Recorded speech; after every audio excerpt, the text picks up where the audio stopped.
पिछली कड़ी में हमने चर्चा की थी कि अलाउद्दीन खिलजी के दिल्ली के तख्त पर बैठते ही दिल्ली सल्तनत पर मंगोल आक्रमणों की झड़ी लग गई। हालांकि मंगोलों ने दिल्ली सल्तनत को बहुत क्षति पहुंचाई, किंतु वे भारत में अपने पैर नहीं जमा सके। ईस्वी 1305 में 50,000 मंगोलों ने अली बेग की अध्यक्षता में दिल्ली सल्तनत पर आक्रमण किया। मंगोलों की सेना अमरोहा तक पहुंच गई। गाजी तुगलक नामक एक सेनापति उन दिनों दीपालपुर में था। उसने मंगोलों से भीषण युद्ध किया और उन्हें बड़ी क्षति पहुंचाई। असंख्य मंगोलों का संहार हुआ और वे भारत की सीमा के बाहर खदेड़ दिए गए। अली बेग तथा तारतक नामक मंगोल सरदारों को कैद करके दिल्ली लाया गया, जहां उनका कत्ल कर दिया गया और उनके सिरों को दुर्ग की दीवार में चिनवा दिया गया। ईस्वी 1307 में मंगोल सरदार इकबाल मंदा ने विशाल सेना के साथ भारत पर आक्रमण किया। अलाउद्दीन खिलजी ने इस विपत्ति का सामना करने के लिए मलिक काफूर तथा गाजी मलिक तुगलक के नेतृत्व में विशाल सेना भेजी। मलिक काफूर ने रावी नदी के तट पर इकबाल खां मंदा को मार डाला तथा कबक खां नामक मंगोल सरदार को 20,000 मंगोलों सहित कैद कर लिया। इन्हें दिल्ली लाकर हाथियों के पैरों तले कुचलवाया गया। बदायूं दरवाजे पर मंगोलों के कटे हुए सिरों की एक मीनार बनाई गई। इस पराजय से मंगोल इतने आतंकित हो गए कि अलाउद्दीन खिलजी के शासन में उन्हें फिर कभी भारत पर आक्रमण करने का साहस नहीं हुआ।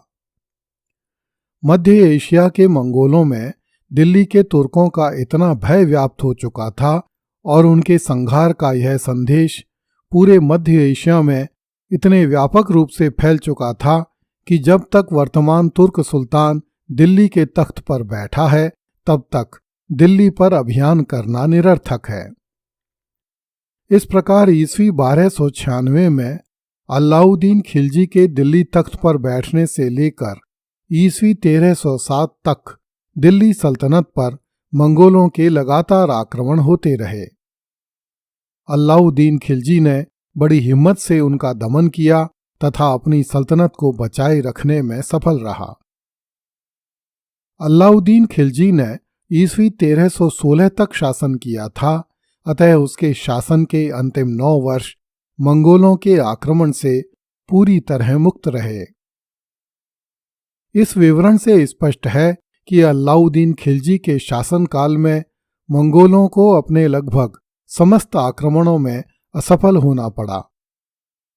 मंगोलों की पराजय के कई कारण थे। इस समय मंगोल कई शाखाओं में विभक्त होकर पारस्परिक संघर्षों में व्यस्त थे। इस कारण वे संगठित होकर पूरी शक्ति के साथ भारत पर आक्रमण नहीं कर सके। मंगोल अपने साथ स्त्रियों, बच्चों तथा वृद्धों को भी लाते थे, जो युद्ध क्षेत्र में सेना के लिए भार बन जाते थे।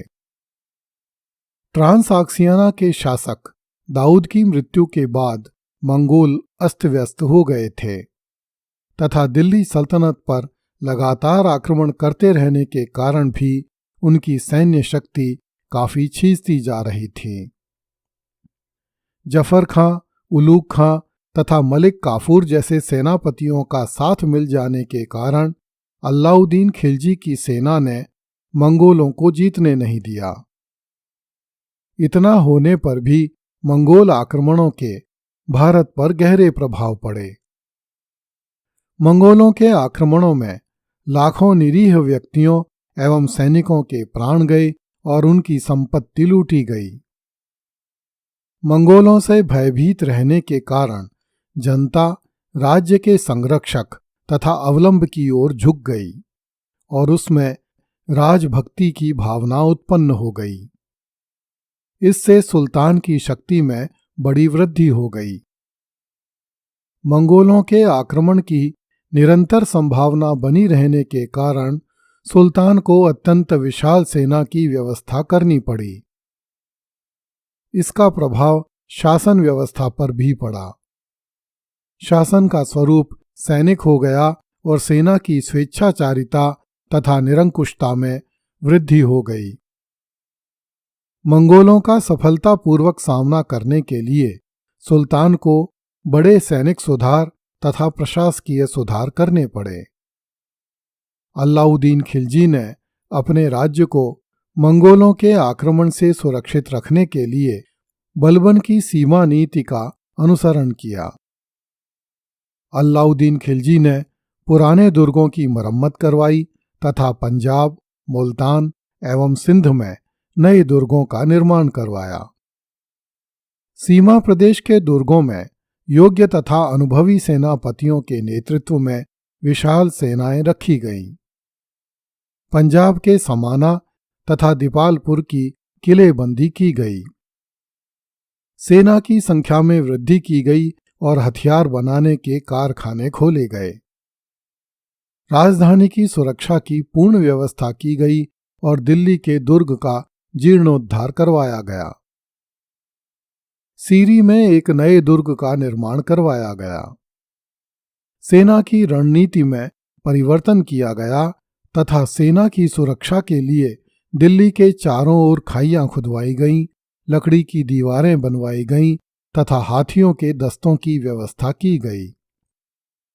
आक्रमणकारियों की वास्तविक शक्ति से अवगत होने के लिए गुप्तचर विभाग को मजबूत बनाया गया। यदि अलाउद्दीन खिलजी ने अपनी सल्तनत की सुरक्षा के लिए इतने व्यापक सुरक्षा प्रबंध नहीं किए होते तो उसी काल में दिल्ली सल्तनत का सदा के लिए अंत हो गया होता। अगली कड़ी में देखिए, अलाउद्दीन खिलजी ने मंगोलों के सिर सीरी दुर्ग की नींव में डलवाए। कृपया इस चैनल को लाइक, सब्सक्राइब एवं शेयर करें। धन्यवाद।